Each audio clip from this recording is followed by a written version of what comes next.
Good morning, ToolSkool. It's David. Allow me to introduce you to my shiny new toy. It's a Ryobi cement mixer. I think it's an RMX 001 portable cement mixer. It's not really a full tool review, just kind of a highlight because I'm going to use it to pour some concrete out at the ToolSkool shop. So just some highlights. It looks pretty sturdy. I will tell you it's not a full commercial grade build. They're gonna wear quickly if you run them up and down hard surfaces.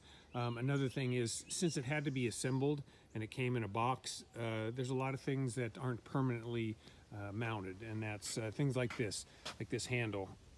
And it's held in with the cotter pin right there, and these tabs. I mean, it's not going to come off, but it's, you know, there's some rattles to it. Like I said, those wheels are also you know, not terribly durable, and held in with cotter pins and washers. I think it's a 1/2 horsepower motor. That's 5 cubic yards. I don't know, I don't know what a cubic yard is, but I think it's a 5 cubic yard drum. A couple of things that I added was, one, I put some silicone RTV underneath the heads here so it wouldn't leak. And I mean, since we've got water and concrete in the drum, I wanted to make sure that it didn't leak.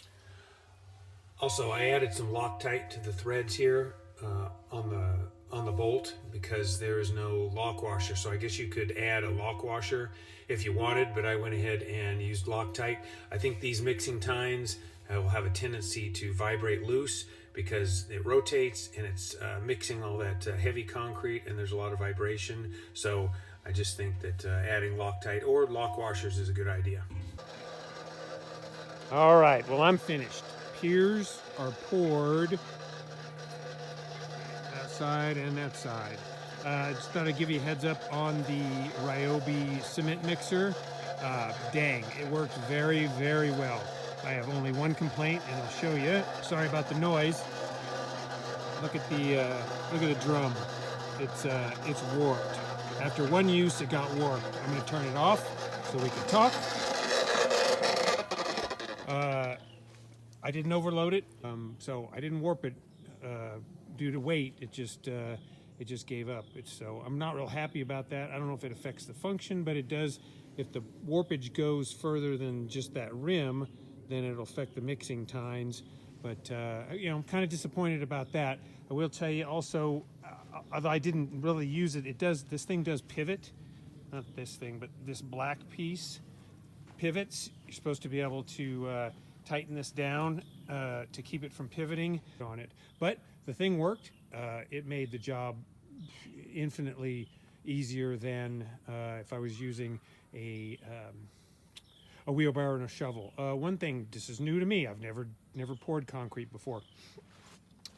If you're pouring a slab, you can tilt this thing and the concrete will spill out. If you're trying to hit a precision target like a 12-inch hole, you're going to waste a bunch of concrete. I don't know if you can, like this one.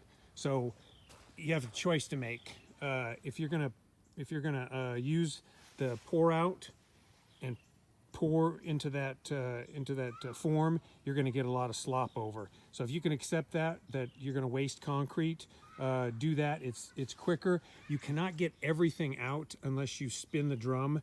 All the concrete won't come out. I didn't like doing that. There was just too many things going on. So I stopped the drum and then dumped the concrete out, and then got the last of it with this dish right there. So that's my I guess that's my review. Like the concrete mixer, and I will keep it, and dang, it does what it says it does. All the piers are poured, max strength in 21 days. I'm going to give it about 14, and then have the shipping containers dropped off. The rebar you see there will be cut at grade, and then I don't know if you can see them, but right over there are 3/8 plates. They're 12 by 12, and they're going to go on top of the piers, and then I'm going to weld. I'll put a hole in it, so the hole in the plates.